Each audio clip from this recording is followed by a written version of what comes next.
Hey guys, welcome to the Q&A. Thanks for submitting questions on the Instagram story.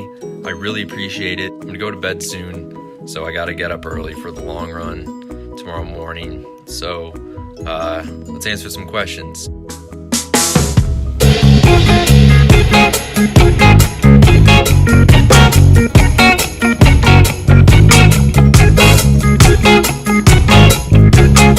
Hunter Sicky asks, where did you get your start running? Well, Hunter, back in 6th grade, my mom took me out to the bike trail and she said that we're going to train for a 5K. And we ran a few times, not as far as a 5K, but we built up to that because I didn't know how to run that far yet. And then she entered me in a 5K in October, which was 2012. And I finished in 27 minutes. Something, I don't know how fast it was, but it was pretty slow.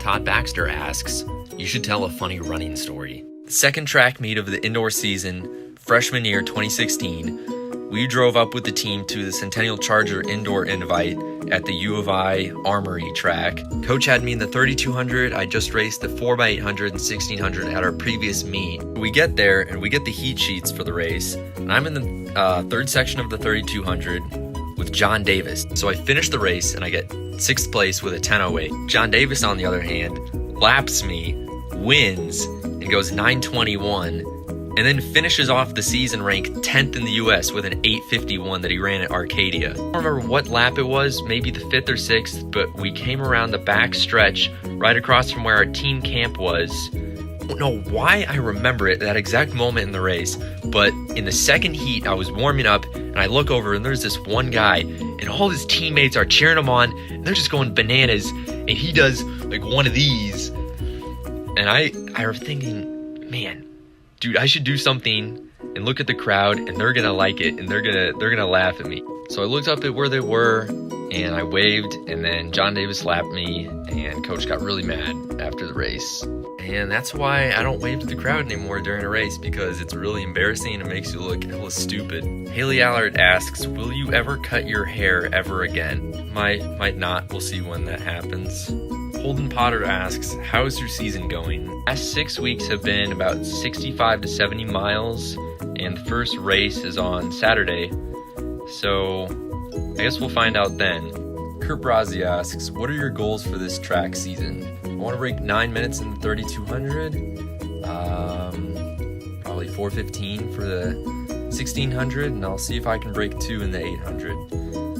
But right now it's just kind of seeing what I can get so far. If I can break 9 minutes indoors, that'd be awesome. Frankie Romano has 3 questions. Favorite workout, favorite place to run, what inspires you most to run? I guess if you could consider it one, I would have to say long run is a favorite workout. I just love running for a really long time. Otherwise from that, if you're just talking like short track session, I guess 221 would be one of my favorites, just because it's just kind of short, easy, not going for much longer than 10 minutes at a time. And, you know, it's not too long, but it's not too short either. And you feel like you get a lot of benefit out of it, and it's kind of a mix of good aerobic workout and good anaerobic workout, I think. Favorite place to run, I would have to say, is Dunlap Lake, just because even though it is pretty hilly, it's really scenic, and that's just what I like running because of that. What inspires me most to run is knowing that if I have good performance, it'll make all the people around me really happy with what I did. And so some days when I don't feel like running, I just run because it'll make me more fit for the days that I'll feel better and the days that I want to run faster. AJ Sullivan asks, have you ever used one of those masks that replicate high altitude training?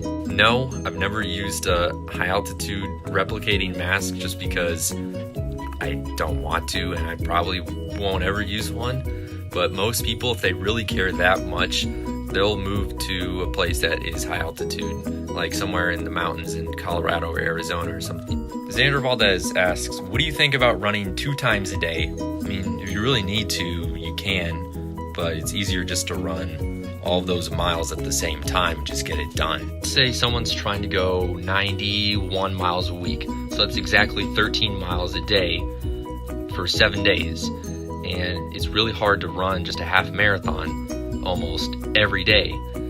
And so what they'll do is they'll run 20 one day, and they'll run maybe 13 another day. And then for the other days, they'll just run once in the morning, once in the afternoon. That's usually what they have to do to get that mileage and not wear themselves out too much.